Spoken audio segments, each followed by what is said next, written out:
Je fixais mon téléphone, lisant le texto de mon petit frère, Jason, pour la 3e fois. Salut mec, le chalet est bondé cette année. Les parents ont invité toute la bande de tante Linda. Pas de place. Tu comprends? J'ai répondu par un seul mot. D'accord, car que pouvais-je dire d'autre? C'était la même histoire chaque année, juste avec des excuses différentes. 1 heure plus tard, en faisant défiler sans réfléchir les réseaux sociaux, je l'ai vu.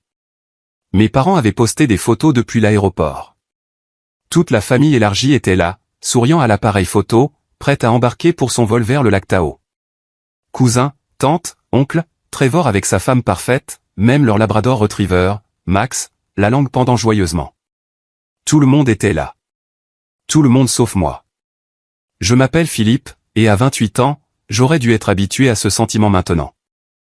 Mais d'une manière ou d'une autre, ça ne devenait jamais plus facile. J'ai posé mon téléphone sur ma table basse et j'ai regardé mon petit appartement à Sacramento. La valise que j'avais préparée il y a 2 semaines était près de la porte, témoin silencieux de mon espoir naïf que cette année serait peut-être différente. Je suis le cadet de 3 frères. Et d'aussi loin que je me souvienne, j'ai toujours été celui qu'on oublie. Pas de manière dramatique qui fait de bonnes histoires, mais de manière discrète et constante qui vous ronge avec le temps. Mon frère aîné, Trevor, a 30 ans et travaille comme avocat d'affaires à Denver. Il conduit une BMW, vit dans un appartement de luxe et a épousé une femme nommée Heather qui semble tout droit sortie d'un catalogue. Mon petit frère, Jason, a 26 ans et dirige une brasserie artisanale à Portland qui a été présentée dans des magazines locaux. Il est charmant, spontané et toujours le centre de l'attention lors des réunions de famille. Et puis il y a moi. J'enseigne l'histoire dans un lycée public. J'adore mon travail. J'adore quand un élève comprend enfin l'importance de la Convention constitutionnelle ou s'enthousiasme pour le mouvement des droits civiques.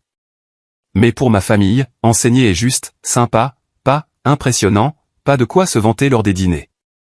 J'ai relu le texto de Jason plus attentivement. Le chalet peut accueillir 12 personnes confortablement. Je vais dans ce chalet depuis l'âge de 7 ans. Je connaissais chaque planche de plancher qui craque, chaque fenêtre qui coince, chaque configuration de chambre. J'ai commencé à compter sur mes doigts. Maman et papa, Trevor et Heather, Jason, tante Linda et oncle Ray. Leurs 2 enfants adultes, Marcus et Julie, ça faisait 9 personnes. Même si Jason amenait quelqu'un, ça faisait 10. On comptait généreusement. Mon téléphone a vibré. Une notification d'Instagram. Je l'ai ouverte et j'ai senti mon estomac se nouer. C'était une story de ma cousine Julie. Elle avait posté une vidéo en boomerang de tout le monde à la porte d'embarquement et je pouvais voir le bras de Jason autour d'une femme que je ne reconnaissais pas. La légende disait, tellement excité qu'Emma puisse découvrir la tradition de Noël familiale, et sa sœur aussi. Je suis resté très immobile. Jason avait amené sa nouvelle petite amie, Emma, et sa sœur. C'est pour ça qu'il n'y avait pas de place. Ils avaient choisi 2 étrangères plutôt que moi. J'ai posé mon téléphone face contre la table et j'ai fixé le plafond. Ce n'était pas nouveau. C'était un schéma qui s'étendait sur des années, et je pouvais le tracer comme une chronologie de petites trahisons. Il y a 2 ans, à Thanksgiving, j'avais mentionné que je ne pouvais pas manger de gluten à cause d'un problème médical. Ma mère avait hoché la tête, dit qu'elle comprenait, puis avait servi un repas où littéralement tout contenait du blé. Quand je me suis discrètement préparé une salade avec le plateau de légumes, elle avait soupiré bruyamment et dit, « Eh bien, je suppose que certaines personnes sont tout simplement trop difficiles pour apprécier les fêtes de famille. » Je ne l'avais pas corrigé. J'avais juste mangé ma salade et souri. Quand Trevor s'est fiancé, la famille lui avait organisé une énorme fête de fiançailles. On m'en avait parlé une semaine avant, trop tard pour que je vienne accompagner. Même si je sortais avec Amanda à l'époque, je suis venu seul et j'ai passé la soirée à regarder mes parents s'extasier sur Heather pendant que je remplissais les bols de chips et sortais les poubelles. Quand Jason a ouvert sa brasserie, il y a eu une grande soirée d'inauguration. J'avais conduit 3 heures jusqu'à Portland pour ça, excité de soutenir mon frère. Quand je suis arrivé, Jason m'avait tendu un tablier et m'avait demandé si je pouvais aider à servir les boissons car un de ses employés s'était déclaré malade. J'avais passé toute la nuit à travailler à l'événement pendant que Jason faisait des visites et recevait des éloges. Je n'ai jamais pu être simplement son frère célébrant son succès. J'étais de la main-d'œuvre non rémunérée. L'année dernière, j'ai obtenu ma maîtrise en éducation. Ça m'avait pris 3 ans de cours du soir tout en enseignant à plein temps. J'avais été si fier. Mes parents avaient promis de venir à la cérémonie de remise des diplômes. Le matin de la cérémonie, ma mère avait appelé. « Chérie, on a complètement oublié que le dîner d'anniversaire de Jason est ce soir. On a déjà fait des réservations. Tu comprends, n'est-ce pas? On te fêtera une autre fois. » Ils ne l'ont jamais fait. Chaque fois, j'avais ravalé ma peine. Je m'étais dit que maintenir la paix était plus important que mes sentiments. Je m'étais convaincu qu'être le stable, le fiable, était un rôle qui comptait. Mais Amanda, ma petite amie de l'époque, avait vu ce que je ne pouvais pas voir. Il y a 6 mois, elle avait rompu avec moi. Nous étions assis dans sa voiture devant mon appartement, et elle s'était tournée vers moi avec des larmes dans les yeux. « Philippe, je t'aime, mais je ne peux plus te regarder disparaître. Tu fais passer tout le monde avant toi. Ta famille te traite comme si tu ne comptais pas, et tu l'acceptes tout simplement. Tu es tellement occupé à être invisible que tu as oublié que tu comptais vraiment. Je ne peux pas être avec quelqu'un qui ne se valorise pas, » j'avais essayé d'argumenter. Je lui avais dit qu'elle ne comprenait pas les dynamiques familiales, mais elle avait secoué la tête. Je comprends que les gens qui t'aiment ne devraient pas te faire mériter le respect le plus élémentaire. Je suis désolé, mais je ne peux plus faire ça. Maintenant, assis seul dans mon appartement avec une valise prête qui n'allait nulle part, ces mots résonnaient dans ma tête. J'ai repris mon téléphone et j'ai regardé à nouveau la photo de famille. Ils avaient tous l'air si heureux, si complets, et je n'étais pas là. Pour la première fois de ma vie, j'ai senti quelque chose changer en moi. Ce n'était pas exactement de la colère. C'était plutôt de la clarté. J'avais demandé des congés il y a 2 mois, spécifiquement pour ce voyage. J'avais acheté des cadeaux pour tout le monde. J'attendais avec impatience l'odeur des pins, le son de la neige qui craque sous les bottes et la chaleur de la cheminée du chalet, mais ils n'avaient pas fait de place pour moi. Ils avaient fait de la place pour la petite amie de Jason et sa sœur, 2 personnes qui connaissaient probablement ma famille depuis à peine 5 minutes. Ils avaient fait de la place pour le chien, mais pas pour moi. Je me suis levé et je suis allé dans ma chambre. J'ai ouvert mon ordinateur portable et je me suis assis sur le bord de mon lit. Mes mains ont plané sur le clavier un instant. Puis j'ai tapé « Sedona, Arizona Resorts ». Les résultats de la recherche ont rempli mon écran d'images de formations rocheuses rouges brillant sous le soleil du désert, de luxueuses casitas avec patio privé, et de sentiers de randonnée qui semblaient venir d'une autre planète. Je n'étais jamais allé à Sedona. Je n'avais jamais vraiment voyagé seul auparavant. Les vacances en famille avaient toujours été des affaires de groupe où mes préférences n'étaient jamais demandées et rarement prises en compte. J'ai cliqué sur un hôtel de charme appelé « Desert Sanctuary ». Les photos montraient une petite propriété avec seulement 20 chambres, chacune étant une casita privée avec des baies vitrées donnant sur les montagnes. Il y avait un spa, un restaurant proposant des ingrédients locaux et un accès immédiat aux sentiers de randonnée. J'ai vérifié les dates. Du 23 au 30 décembre, disponible. Mon curseur planait sur le bouton « Réserver maintenant ». Cela semblait imprudent. Cela semblait égoïste. Cela ressemblait à quelque chose que l'ancien Philippe n'aurait jamais fait. J'ai cliqué. L'écran de confirmation s'est chargé. Le prix m'a fait un peu grimacer, mais j'avais des économies. J'avais mis de l'argent de côté pendant des mois, pensant que j'en aurais peut-être besoin pour des urgences familiales. La voiture de ma mère avait fait des bruits bizarres l'été dernier, et j'avais supposé qu'on me demanderait d'aider pour les réparations. Mon père avait mentionné vouloir refaire la terrasse. J'avais attendu qu'on ait besoin de moi, mais on n'avait jamais besoin de moi. On s'attendait juste à ce que je sois disponible. J'ai entré les informations de ma carte de crédit et j'ai finalisé la réservation. Au moment où j'ai cliqué sur le bouton de confirmation finale, j'ai senti mon cœur s'emballer. Je venais de dépenser $2000 pour des vacances en solo à Sedona. Je n'avais jamais rien fait de tel auparavant. J'ai passé les 2 heures suivantes à réserver tout ce que j'avais toujours voulu faire, mais que je n'avais jamais suggéré parce que quelqu'un d'autre se serait plaint. Une randonnée guidée au lever du soleil à travers Cathedral Rock, un massage aux pierres chaudes au spa de l'hôtel, un cours de poterie dans un studio local, des réservations pour dîner dans 3 restaurants différents qui étaient sur ma liste depuis des années. Quand j'ai eu fini, il était presque minuit. Ma valise était toujours près de la porte, mais maintenant elle était prête pour un voyage complètement différent. J'avais besoin de bottes de randonnée au lieu de bottes de neige, de plusieurs couches de vêtements pour les écarts de température du désert au lieu de lourds manteaux d'hiver. J'ai pensé à appeler mes parents. J'ai pensé à envoyer un texto à Jason pour lui dire ce que j'avais fait. Mais qu'est-ce que j'aurais dit? Que j'étais blessé?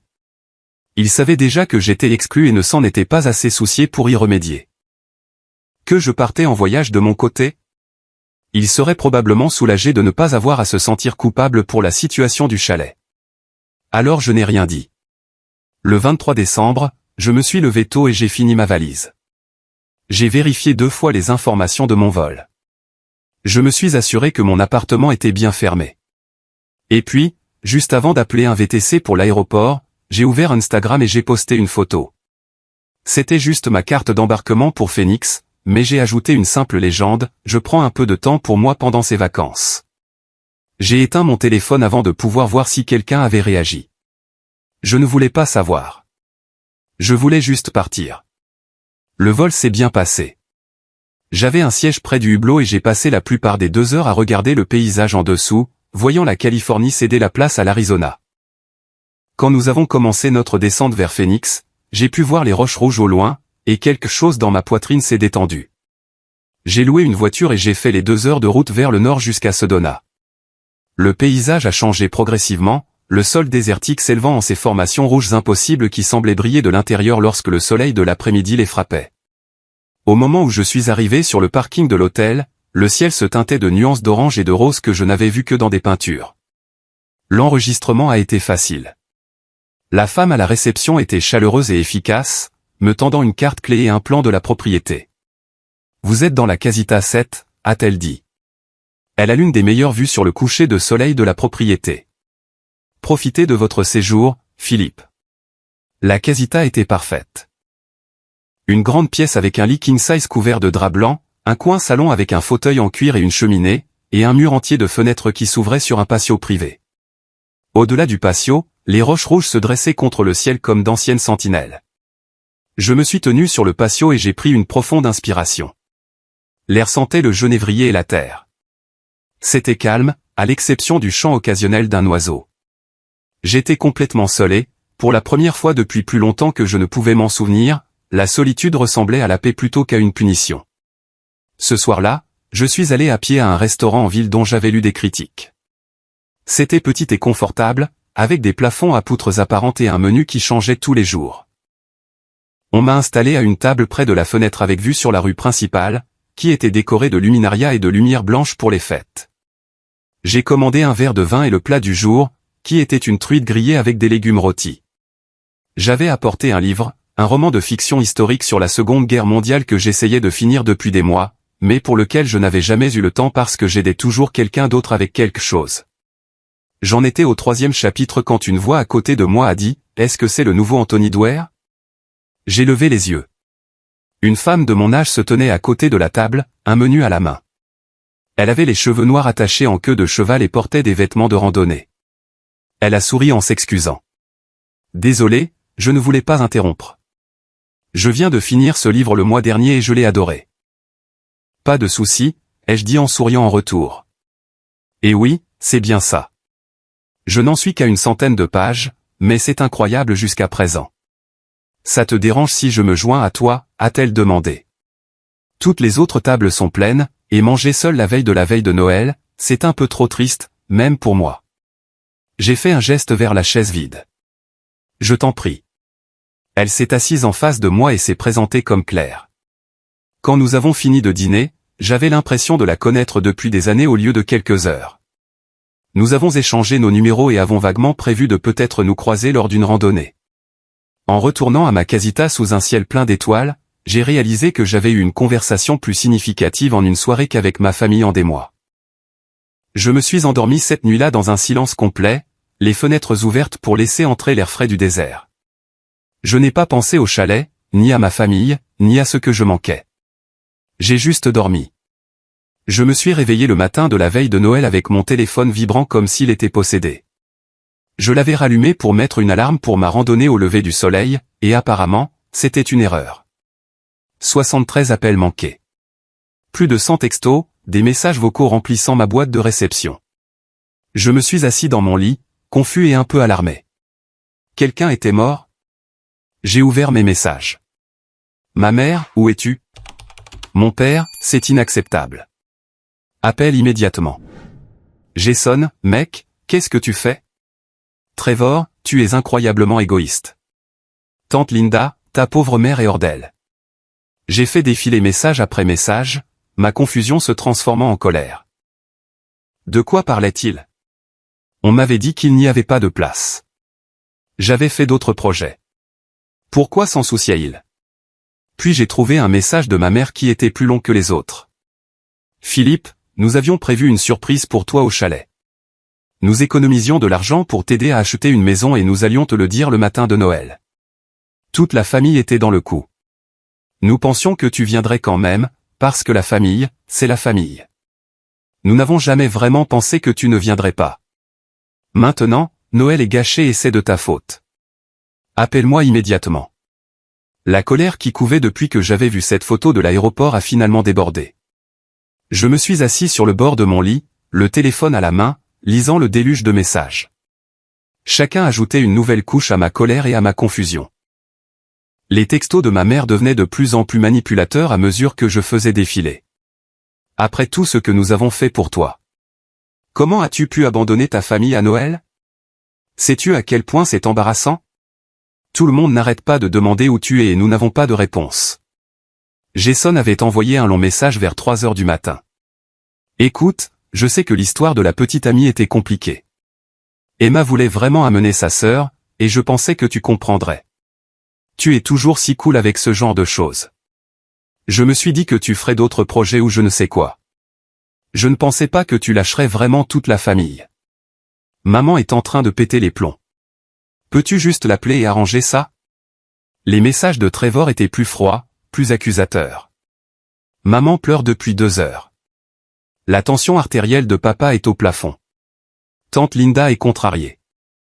Tout ce voyage est un désastre maintenant parce que tu as décidé de piquer une crise. Grandis, Philippe. La famille, c'est être présent même quand c'est incommode. Je me suis levé et je suis allé à la fenêtre. Le soleil commençait à peine à se lever, peignant les roches rouges de nuances d'or et de corail. C'était d'une beauté à couper le souffle, et j'étais là, à lire des messages de gens qui m'avaient exclu et qui étaient maintenant en colère que je n'ai pas lu dans leurs pensées. J'ai remarqué quelque chose en lisant tous les messages. Personne ne s'était excusé de m'avoir dit qu'il n'y avait pas de place. Aucun d'entre eux n'avait reconnu qu'ils m'avaient explicitement exclu. Ils étaient tous en colère que je ne sois pas apparu par magie alors qu'on m'avait dit de ne pas venir. L'histoire de l'argent pour la maison me semblait particulièrement creuse. Mes parents ne m'avaient jamais demandé si je cherchais à acheter une maison. Ils n'avaient jamais demandé ce dont j'avais réellement besoin ou ce que je voulais. Ils avaient juste décidé d'un grand geste qui leur ferait plaisir et s'attendaient à ce que je sois reconnaissant. J'ai tapé une réponse, les effacer, en ai tapé une autre, les effacer aussi. Finalement, j'ai écrit un simple message dans la conversation de groupe de la famille. On m'a dit qu'il n'y avait pas de place. J'ai fait d'autres projets. Profitez bien de vos vacances. J'ai mis la conversation de groupe en sourdine et j'ai posé mon téléphone face contre la table. Je me suis habillé pour ma randonnée au lever du soleil, j'ai enfilé mes bottes et j'ai pris une bouteille d'eau. Le sentier vers Cathedral Rock partait directement de la propriété de l'hôtel. L'air du matin était vif et frais, parfait pour la randonnée. En marchant, j'ai essayé de laisser partir la colère, de me concentrer sur le paysage magnifique qui m'entourait. À mi-chemin du sentier, j'ai croisé Claire. Elle était assise sur un rocher à regarder le lever du soleil. Et quand elle m'a vu, elle a fait un signe de la main. « Toi non plus, tu n'as pas pu dormir » a-t-elle crié. J'ai grimpé jusqu'à l'endroit où elle était assise. « Drame familial » ai-je dit. Elle a tapoté le rocher à côté d'elle. « Tu veux en parler ?» Je lui ai tout raconté, les messages, la soi-disant surprise, l'attente que j'aurais dû venir quand même. Elle a écouté sans m'interrompre. Et quand j'ai eu fini, elle est restée silencieuse un moment. « Je peux te dire ce que je vois » a-t-elle demandé. « Je vois une famille qui t'a tellement pris pour acquis qu'elle ne supporte pas que tu fixes enfin une limite. Ils ne sont pas contrariés parce que tu leur manques. Ils sont contrariés parce que tu ne joues plus ton rôle. » Ces mots m'ont frappé durement parce qu'ils étaient vrais. J'avais toujours été le pacificateur, celui qui absorbait le dysfonctionnement de tout le monde pour qu'il n'ait pas à y faire face. Et maintenant que j'avais arrêté, il ne savait pas quoi faire. Nous avons gravi le reste de Cathédrale Rock ensemble, atteignant le sommet juste au moment où le soleil a complètement franchi l'horizon. La vue était incroyable. Des kilomètres de formations rocheuses rouges s'étendant dans toutes les directions, le sol du désert loin en dessous. Claire a pris une photo de moi les bras écartés, souriant comme un idiot. « Envoie ça à ta famille », a-t-elle dit. « Montre-leur que tu vas très bien. » Nous sommes redescendus alors que la journée se réchauffait. Claire m'a parlé de son propre parcours avec les limites familiales, des années qu'elle a passées à être le bouc émissaire jusqu'à ce qu'elle commence enfin à dire non. C'était la chose la plus difficile que j'ai jamais faite, a-t-elle dit. Mais c'était aussi la plus importante, parce qu'une fois que j'ai arrêté d'essayer de mériter leur amour, j'ai enfin pu voir qui m'aimait vraiment pour ce que j'étais. Cet après-midi-là, je suis allé à une séance de méditation à la bougie dans une petite chapelle en ville. C'était non confessionnel, juste un espace calme pour que les gens puissent s'asseoir et réfléchir pendant les fêtes. Je me suis assis sur un banc près du fond et je me suis laissé ressentir tout ce que j'avais refoulé pendant des années. La peine, la colère, le deuil de la famille que j'aurais aimé avoir. Quand je suis parti, je me sentais plus léger. Pas guéri, mais honnête. J'avais arrêté de faire semblant. De retour à la casita, j'ai fait l'erreur de vérifier à nouveau mon téléphone. Plus de messages vocaux. J'en ai écouté un de mon père. Sa voix était tendue de colère. « Tu vas appeler ta mère tout de suite et t'excuser. Ce comportement est inacceptable. Nous t'avons mieux élevé que ça. Je ne sais pas ce qui t'a pris, mais ça s'arrête maintenant. Rappelle-la. » J'ai supprimé le message vocal. J'allais éteindre à nouveau mon téléphone quand il a sonné. L'identification de l'appelant indiquait « Mamie Ruth ». C'était la mère de mon père, 86 ans, et la seule personne de ma famille qui m'avait toujours fait me sentir vu. Elle n'était pas au voyage au chalet car son médecin lui avait déconseillé la haute altitude à cause de ses problèmes cardiaques. J'ai répondu. « Salut, mamie. Philippe, chérie, je dois te dire quelque chose. » Sa voix était sérieuse. « Et j'ai besoin que tu écoutes attentivement. »« D'accord, » ai-je dit en m'asseyant sur le patio. « Tes parents te mentent. Il n'y avait pas de surprise d'argent pour la maison. Je suis devenu très immobile. J'ai parlé à ta mère ce matin, a poursuivi mamie Ruth. Elle était contrariée, n'arrêtant pas de dire que tu avais gâché Noël, alors je lui ai posé des questions sur cet argent pour la maison qu'elle était censée te donner. Elle est devenue très silencieuse, Philippe. Puis elle a admis qu'ils avaient inventé ça hier soir. La vérité, c'est que tout le monde au chalet n'arrêtait pas de demander où tu étais.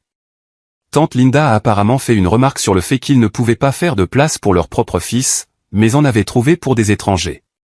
Tes parents étaient embarrassés. Ils n'avaient pas de bonne réponse.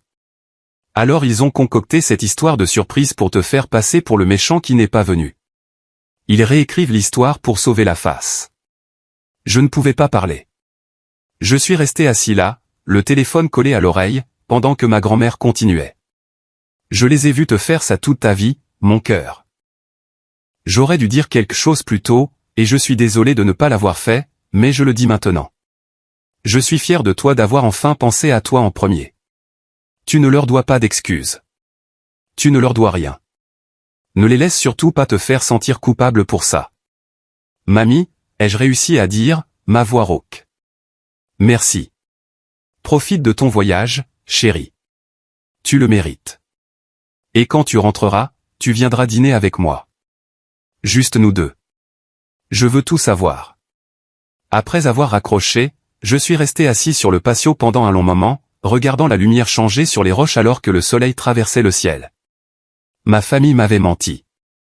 Ils avaient créé tout un faux récit pour éviter de rendre des comptes. Et si mamie Ruth ne me l'avait pas dit, je l'aurais peut-être cru.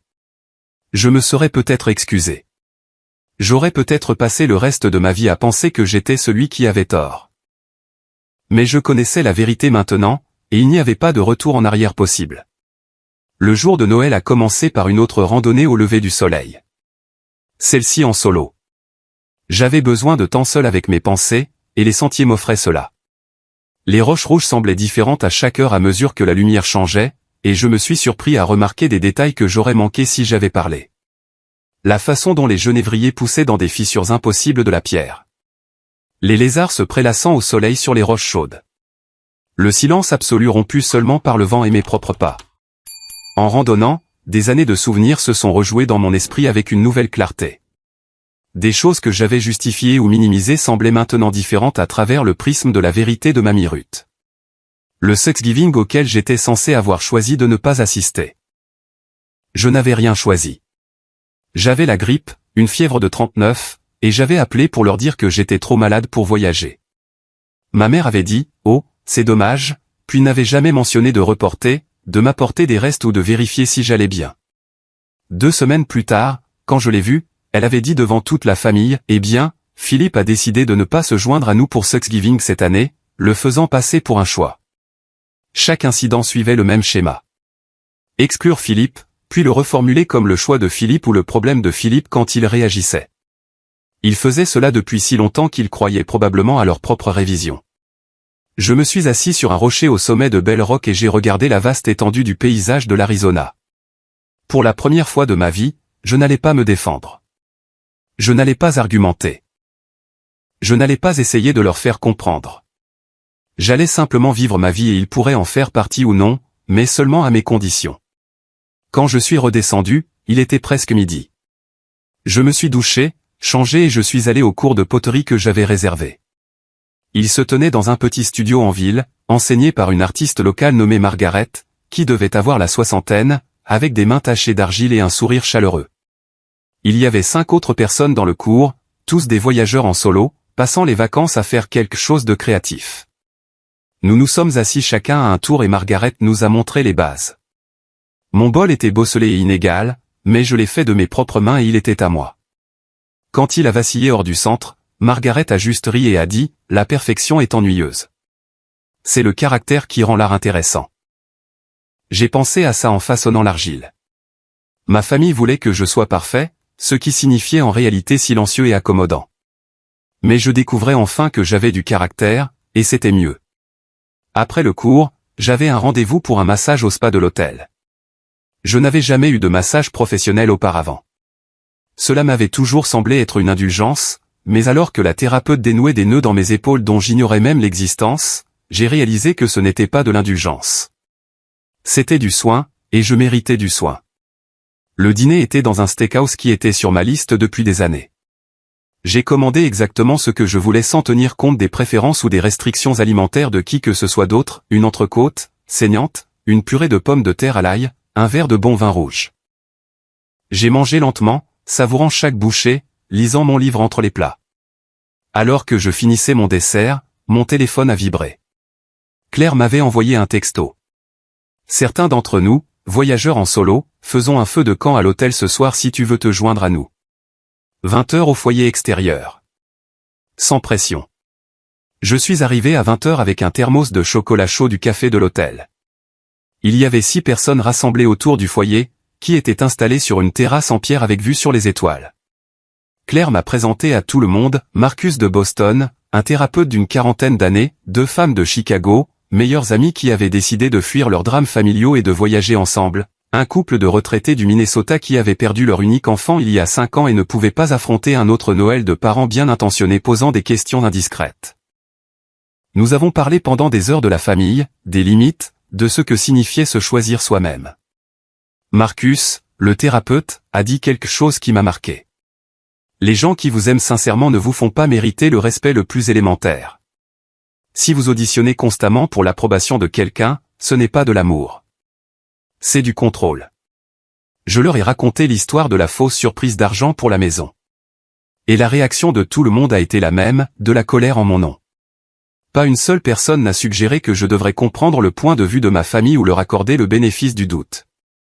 Ils ont tous convenu qu'inventer un mensonge pour me manipuler et me faire sentir coupable était cruel. Voici ce que je dis à mes clients, a dit Marcus. Vous ne pouvez pas contrôler le comportement des autres, mais vous pouvez contrôler votre réponse. Et parfois, la réponse la plus saine est de simplement cesser de participer au dysfonctionnement. Une des femmes de Chicago, Anna, a levé sa tasse. À la fin de la participation au dysfonctionnement. Nous avons tous trinqué. J'ai eu l'impression que c'était un tournant. Je suis retourné à ma casita après minuit, fatigué de la bonne manière, celle qui vient d'une connexion significative. J'ai vérifié mon téléphone une dernière fois. Plus de messages de ma mère sur le fait que je gâchais ses vacances. Jason disant que je devais arranger ça. Mon père exigeant que j'appelle. Mais il y avait un message qui se démarquait, de Trevor. Il était long et différent. Philippe, je dois te dire quelque chose et je veux que tu saches que je dis ça sans que maman et papa le sachent. Ils m'ont demandé de mentir et de dire que l'histoire de l'argent pour la maison était vraie. Ils voulaient que je les soutienne pour aider à vendre l'histoire afin que tu te sentes coupable et que tu reviennes en rampant. J'ai accepté au début parce que c'est ce que je fais toujours. Je suis le bon fils. Je maintiens la paix. Mais Jason et moi parlions ce soir après que maman et papa soient allés se coucher et nous avons réalisé quelque chose. Nous t'avons tous les deux traités comme ils le font, comme si tu étais jetable, comme si tes sentiments n'importaient pas tant que nous obtenions ce que nous voulions. J'ai été complice de cela pendant des années. Et je suis désolé. Je ne sais pas si ça compte encore pour toi, mais je suis vraiment, vraiment désolé. J'ai dit à maman et papa il y a 1 heure que je ne participerai pas au mensonge. Ils sont furieux contre moi maintenant. Jason est toujours de leur côté, ils pensent toujours que tu surréagis. Mais j'en ai fini. J'en ai fini de les regarder faire de toi le bouc émissaire et de prétendre que je ne le vois pas, j'ai lu le message 4 fois. Trevor, l'enfant prodige, celui qui avait toujours été présenté comme l'exemple que je devais suivre, voyait aussi le schéma. Pour la première fois de toute ma vie, je n'étais pas complètement seul dans cette situation. J'ai répondu par texto, merci de me le dire. Ça a demandé du courage. Sa réponse est venue immédiatement. J'aurais dû avoir du courage il y a des années. Je suis désolé que ça ait pris si longtemps.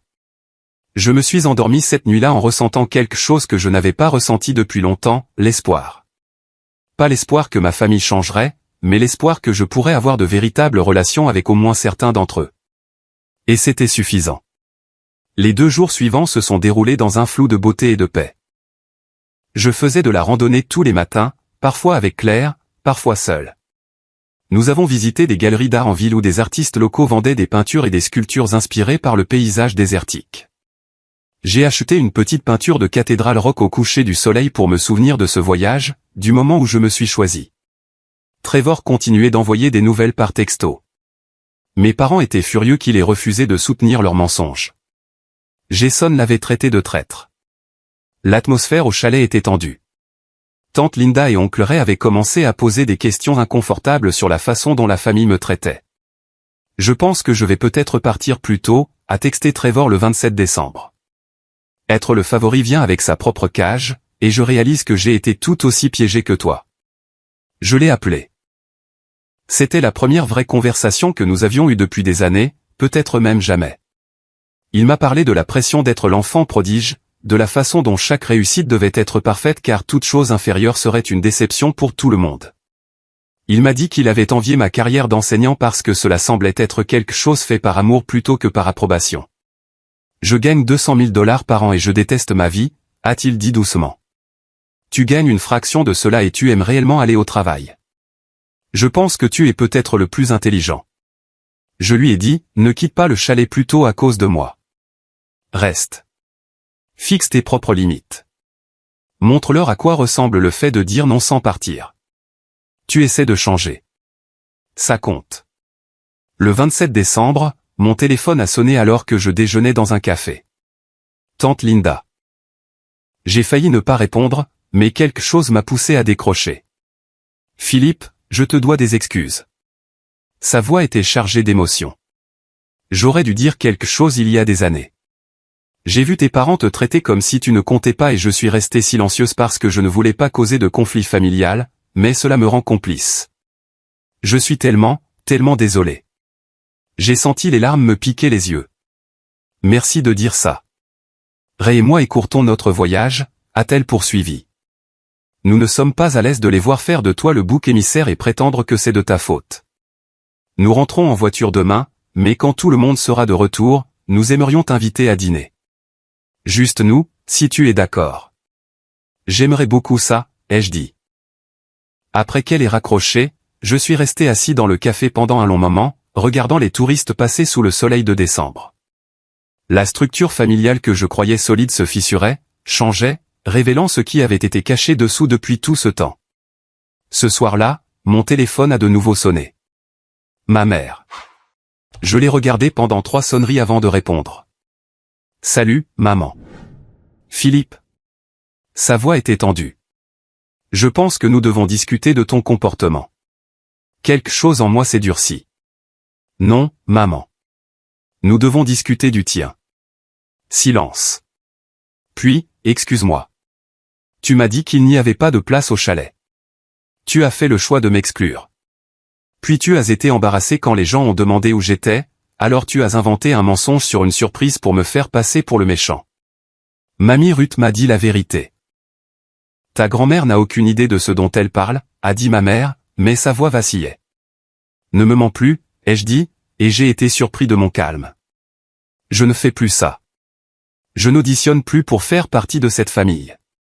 Soit je suis ton fils et je suis traité avec une considération de base, soit je ne le suis pas. Mais j'en ai fini d'être le punching ball. J'en ai fini d'être exclu puis blâmé pour ma propre exclusion. J'en ai fini. Philippe, tu es incroyablement dramatique. Non, je suis honnête pour la première fois de ma vie. Et si tu ne peux pas gérer ça, alors nous avons un problème plus grand que des plans de Noël. Plus de silence. Puis, je dois parler à ton père. Elle a raccroché. Je me suis assis sur le patio de ma casita, tremblant légèrement. Je venais de confronter ma mère. J'avais énoncé des limites claires. Je n'avais ni crié ni été cruel. J'avais juste dit la vérité. 10 minutes plus tard, mon téléphone a de nouveau sonné. Mon père. J'ai répondu, me préparant à la colère. Au lieu de cela, j'ai entendu quelque chose que je n'avais jamais entendu auparavant dans la voix de mon père, un remords sincère. Philippe. Il s'est éclairci la gorge. Ta mère pleure, mais pas pour la raison que tu penses. J'ai attendu. Elle pleure parce que tu as raison. Je viens de lui dire la même chose. Nous avons été horribles avec toi. Je n'ai pas d'excuses. Je pense que nous t'avons pris pour acquis parce que tu ne te plaignais jamais, parce que tu acceptais toujours tout ce que nous faisions. Ce n'est pas une raison. C'est juste la vérité. Sa voix s'est brisée. Trevor m'a appelé hier. Il m'a dit ce qu'il voit, ce dont il fait partie depuis des années. Tante Linda a appelé ce matin et a dit la même chose. Et je regarde le schéma, mon fils. Et j'ai honte. Je ne pouvais pas parler. Mon père n'avait jamais admis avoir eu tort sur quoi que ce soit de toute ma vie. Je ne sais pas si tu peux nous pardonner, a-t-il poursuivi. Mais j'ai besoin que tu saches que je le vois maintenant. Je vois comment nous t'avons traité et je vais faire mieux. Nous allons faire mieux. Pas parce que tu nous as forcés à le voir, mais parce que tu mérites mieux. Tu as toujours mérité mieux. Nous avons parlé pendant près d'1 heure. Il n'a pas cherché d'excuses. Il ne m'a pas demandé de lui pardonner tout de suite. Il a juste écouté quand je lui ai parlé d'années de blessures et il a assumé chaque partie. Quand nous avons finalement raccroché, je me sentais vidé, mais aussi étrangement plein d'espoir. Je ne faisais pas encore confiance. Les mots étaient faciles, le changement était difficile. Mais pour la première fois, mon père avait réellement écouté. J'ai passé les 2 derniers jours de mon voyage dans une réflexion tranquille. J'ai fait de la randonnée. J'ai lu. Je me suis assis sur mon patio et j'ai regardé la lumière changer sur les roches. Claire et moi avons pris le petit déjeuner ensemble le dernier matin et elle m'a serré dans ses bras d'une manière qui semblait venir d'une vieille amie plutôt que de quelqu'un que je connaissais depuis 5 jours. Tu as fait quelque chose de vraiment courageux, a-t-elle dit. Pas seulement en venant ici, mais en tenant bon. Ne les laisse pas te convaincre du contraire. Nous avons échangé des promesses de rester en contact, et je le pensais. Elle avait été un miroir pour moi, me montrant à quoi ressemblait le fait de se choisir sans s'excuser.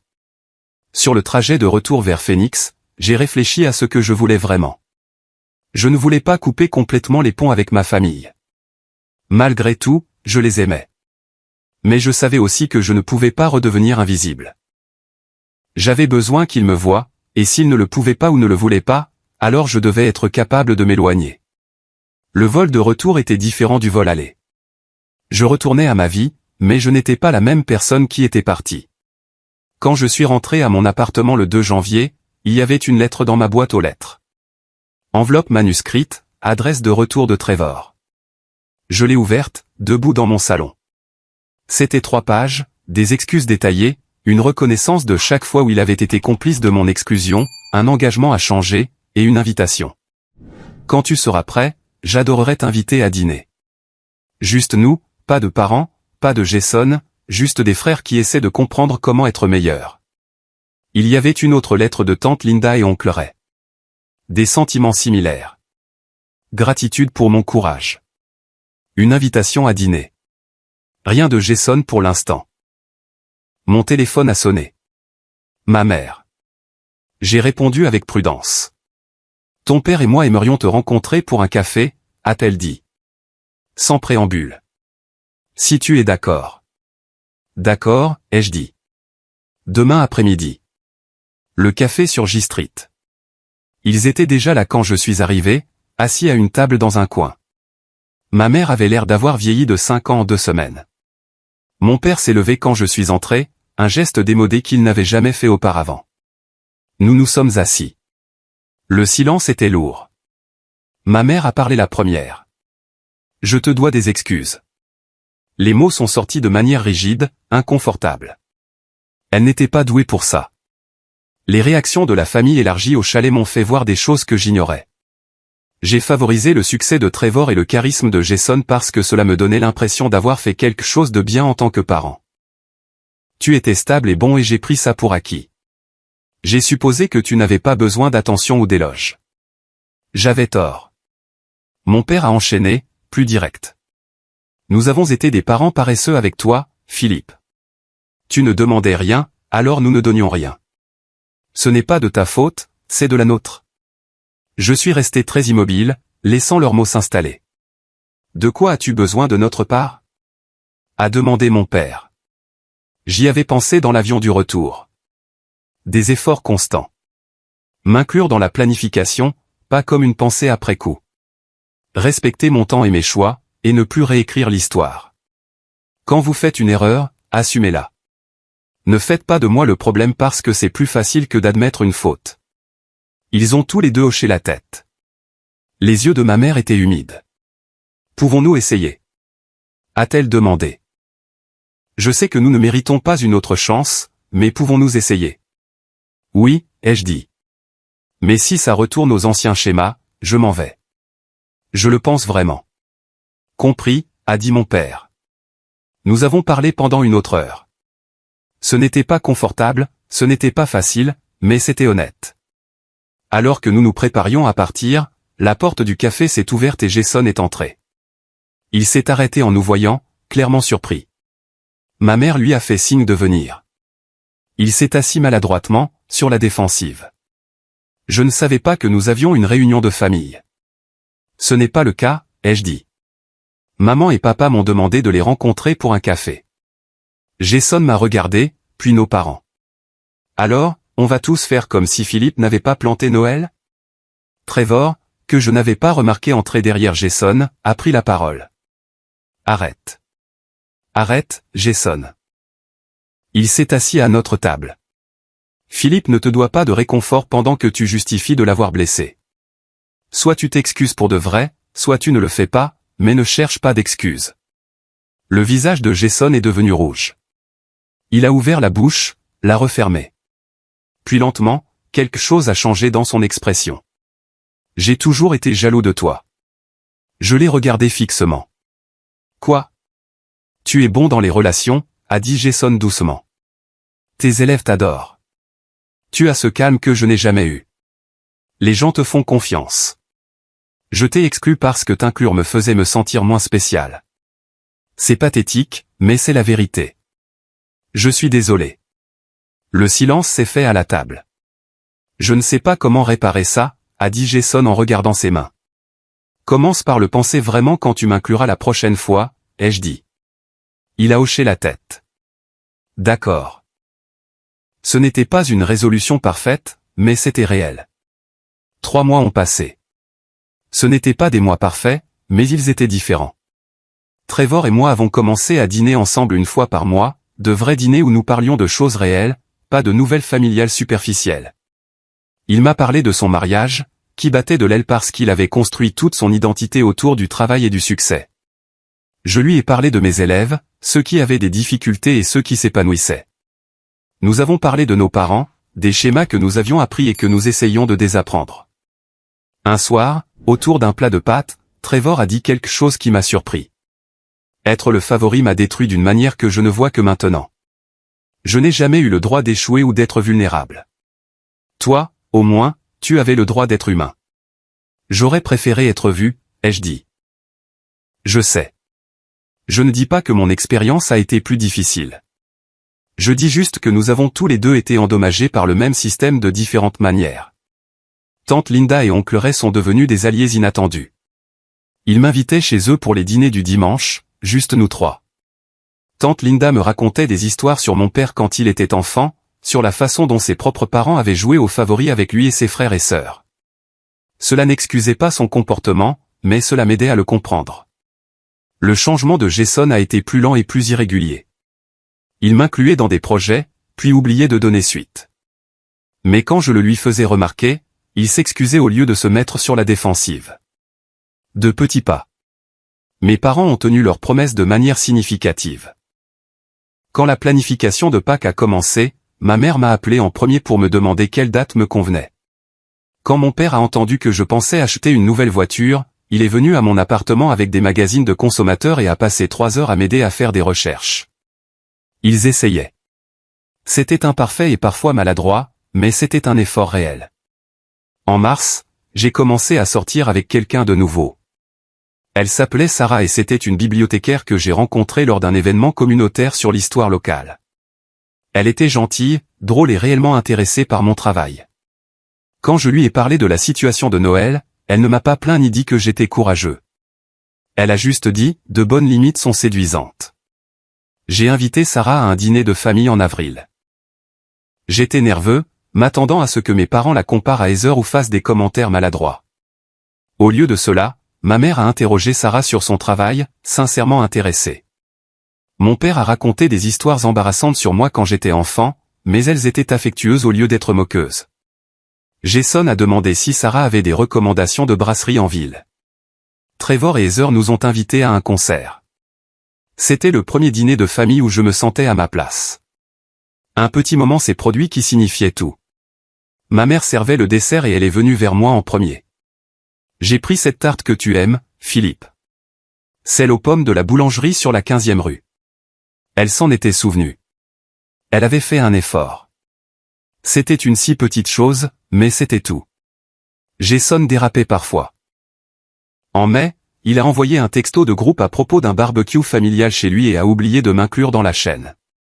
Mais 1 heure plus tard, il m'a envoyé un texto directement. J'ai merdé.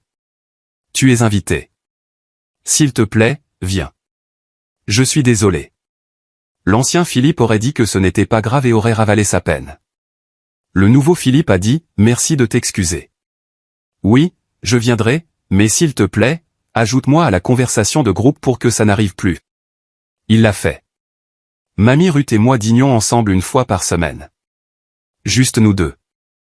Elle me disait qu'elle était fière de moi à chaque repas, et je ne me lassais jamais de l'entendre. Tu as brisé un cycle, disait-elle. Cela demande un courage que la plupart des gens ne trouvent jamais. Claire et moi sommes restés en contact. Nous nous textosions régulièrement et en juin, elle est venue me rendre visite à Sacramento pour un week-end.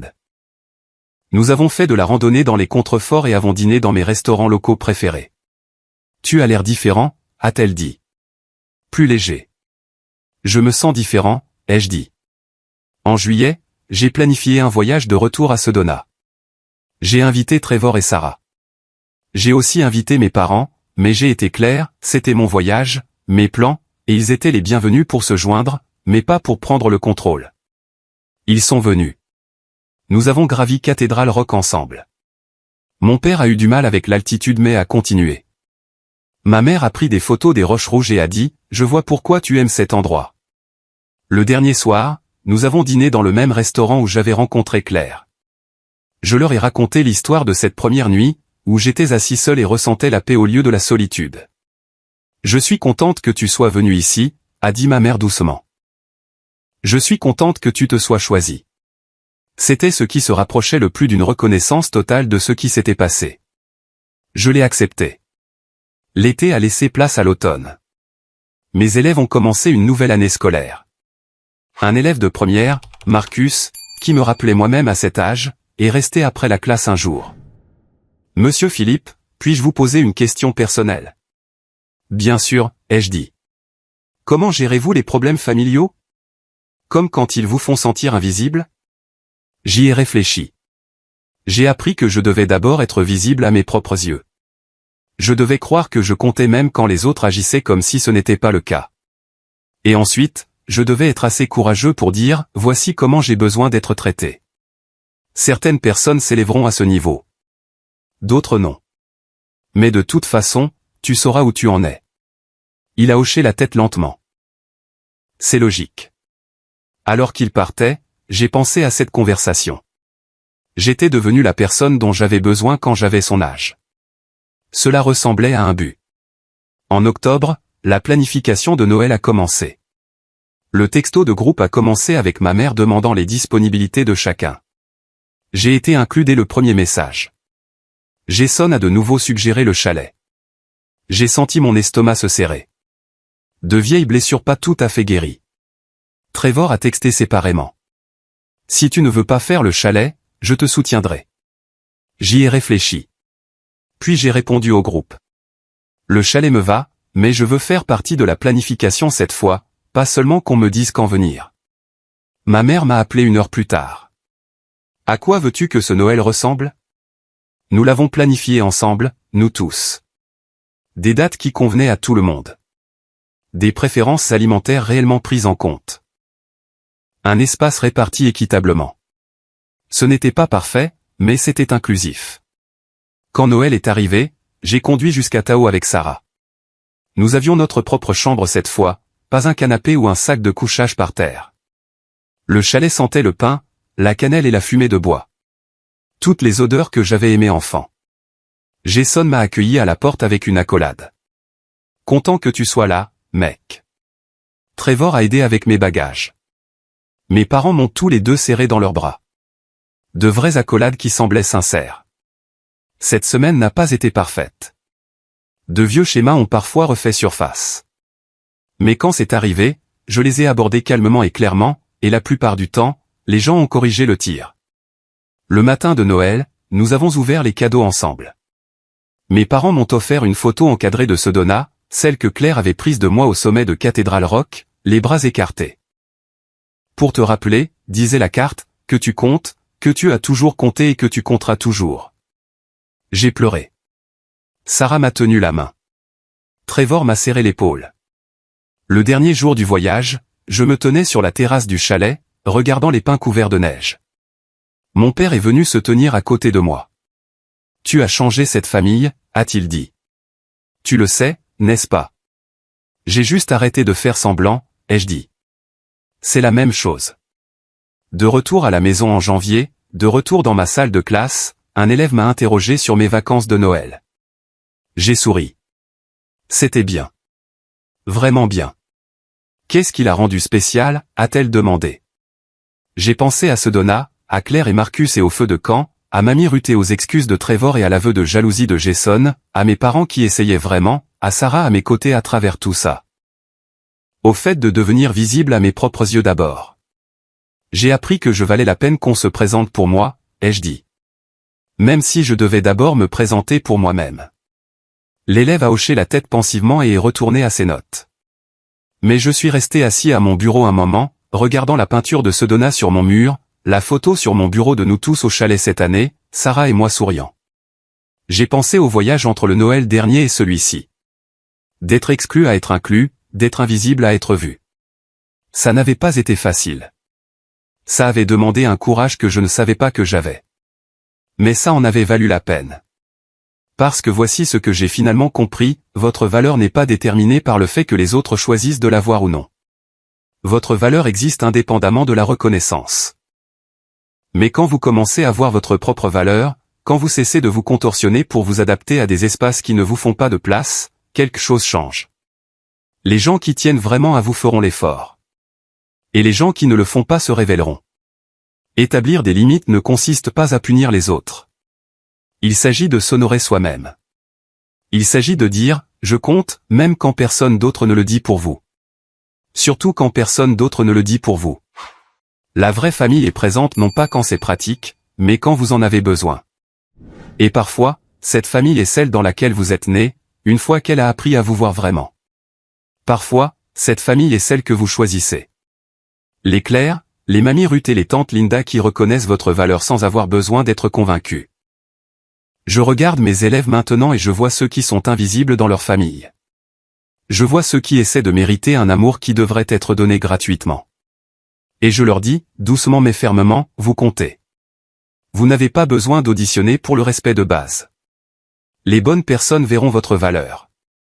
Les mauvaises personnes vous la feront remettre en question. Choisissez les bonnes personnes. Et si vous le devez, choisissez-vous d'abord. Parce que ce Noël-là à Sedona, assis seul sur un patio sous un ciel plein d'étoiles, j'ai appris la leçon la plus importante de ma vie. On ne peut pas verser d'une coupe vide. On ne peut pas donner aux autres ce qu'on refuse de se donner à soi-même. Et parfois, la chose la plus aimante que vous puissiez faire pour tout le monde, y compris vous-même, est de simplement dire « je compte » et j'ai fini de prétendre que ce n'est pas le cas. Ma famille est différente maintenant. Pas parfaite, pas complètement guérie, mais honnête. Et cette honnêteté est le fondement de quelque chose de réel. Je suis différent maintenant, aussi. J'enseigne toujours. Je me soucie toujours profondément de mes élèves, de ma famille et de mes amis. Mais je ne disparais plus. Je ne me fais plus petit. Je me présente tel que je suis et je laisse les gens décider si c'est suffisant pour eux. Et les gens qui comptent, ils ont décidé que c'est plus que suffisant. Ils ont décidé que j'avais toujours été suffisant. Je devais juste le croire d'abord. Alors si vous lisez ceci et que vous vous êtes déjà senti invisible dans votre propre famille, si vous avez déjà été exclu puis blâmé pour votre exclusion, si vous vous êtes déjà demandé si vous comptiez, la réponse est oui. Vous comptez absolument. Et vous n'avez besoin de la permission de personne pour commencer à vivre comme si vous comptiez. Parfois, le plus grand cadeau que vous puissiez vous faire est l'acte simple et radical de vous choisir. Maintenant, je veux vous entendre. Avez-vous déjà dû fixer des limites avec des membres de votre famille qui vous prenaient pour acquis? Comment avez-vous trouvé le courage de vous choisir alors que tout le monde s'attendait à ce que vous continuiez à vous sacrifier? Partagez votre histoire dans les commentaires ci-dessous. Votre expérience pourrait être exactement ce que quelqu'un d'autre a besoin d'entendre aujourd'hui. Si cette histoire a résonné en vous, veuillez cliquer sur le bouton j'aime. Cela aide plus de gens à trouver ces histoires et à réaliser qu'ils ne sont pas seuls dans leur lutte. Et si vous ne l'avez pas déjà fait, abonnez-vous à cette chaîne pour plus d'histoires de la vie réelle sur les dynamiques familiales, les limites et la croissance personnelle. Partagez cette vidéo avec quelqu'un qui a besoin d'entendre qu'il compte, que ses sentiments sont valides, que se choisir n'est pas égoïste. Merci d'avoir écouté mon histoire. Merci d'être ici. J'espère que, où que vous soyez dans votre propre voyage, vous savez que vous valez la peine qu'on se présente pour vous. Vous valez la peine qu'on vous fasse de la place. Vous valez l'effort. Prenez soin de vous et rappelez-vous que la famille, ce n'est pas seulement ceux qui partagent votre sang. La famille, c'est ceux qui sont là, qui essaient, qui vous voient. Choisissez judicieusement. Choisissez-vous et construisez la vie que vous méritez.